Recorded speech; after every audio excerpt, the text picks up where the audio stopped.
સુરતના લીંબાયત police station ખાતે બકરી ઈદ પર્વને ધ્યાનમાં લઈ શાંતિ સમિતિની બેઠક યોજાઈ હતી। બેઠકમાં પોલીસ અધિકારીઓ અને હિન્દુ મુસ્લિમ સમાજના આગેવાનો ઉપસ્થિત રહ્યા હતા। તહેવાર દરમિયાન કાયદો અને વ્યવસ્થા જળવાઈ રહે તેમજ લોકો શાંતિપૂર્ણ રીતે બકરી ઈદની ઉજવણી કરે તે અંગે ચર્ચા કરવામાં આવી હતી। સુરતના લીંબાયત પોલીસ સ્ટેશન ખાતે બકરી ઈદ પર્વને લઈ શાંતિ સમિતિની બેઠકનું આયોજન કરવામાં આવ્યું હતું। બેઠકમાં પોલીસ અધિકારીઓ, સ્થાનિક આગેવાનો તેમજ વિવિધ સમાજના પ્રતિનિધિઓ હાજર રહ્યા હતા। બકરી ઈદ દરમિયાન શહેરમાં કાયદો અને વ્યવસ્થા જળવાઈ રહે તેમજ કોઈ અનિચ્છનીય બનાવ ન બને તે માટે મહત્વપૂર્ણ ચર્ચા કરવામાં આવી હતી। પોલીસે લોકોને શાંતિ, સૌહાર્દ અને ભાઈચારાથી તહેવાર ઉજવવાની અપીલ કરી હતી।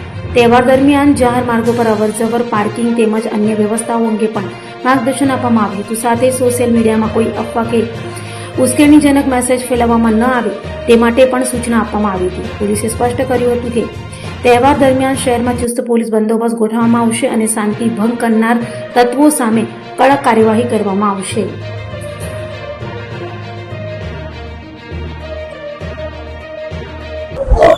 આગામી 28 તારીખના રોજ સુરત શહેરમાં અને સમગ્ર ગુજરાતમાં ઈદ ઉલ અદાનો જે તહેવાર ઉજવવામાં આવનાર છે એ સંદર્ભે આજે લીંબાયત પોલીસ સ્ટેશન ખાતે જે લીંબાયતના શાંતિ સમિતિના સભ્યો છે તેઓની સાથે મીટિંગ લેવામાં આવેલી, જે સંદર્ભે દરેકના વિચારો, એમના સૂચનોનું આદાન પ્રદાન કરવામાં આવેલું અને આ જે તહેવાર છે એમાં કાયદાનું પાલન થાય, કોઈની લાગણી આહત ન થાય એ પ્રમાણે પોલીસ તરફથી સૂચના આપવામાં આવેલી અને દરેક ધર્મના આગેવાનો તરફથી આ જે તહેવાર છે શાંતિથી ઉજવાય એ માટેની તેઓ તરફથી પણ ખાતરી આપવામાં આવેલી। અત્યારે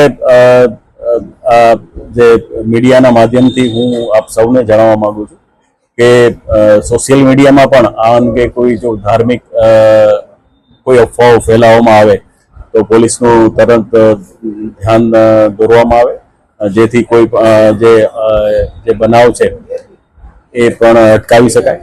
એ સિવાય આ અંગે 28 તારીખના રોજ પોલીસ તરફથી ચુસ્ત બંદોબસ્ત રાખવામાં આવનાર છે અને દરેક મસ્જિદો ઉપર શાંતિપૂર્ણ રીતે નમાઝ પઢવામાં આવે અને જે કુરબાની આપવામાં જે આવનાર છે એ પણ એની જે વિધિ છે એ પણ શાંતિથી થાય એ પ્રમાણેની પોલીસે દરેક પ્રકારની તૈયારી કરેલી છે અને અમને ખાતરી છે કે આ તહેવાર છે એ ખૂબ જ શાંતિથી ઉજવાશે।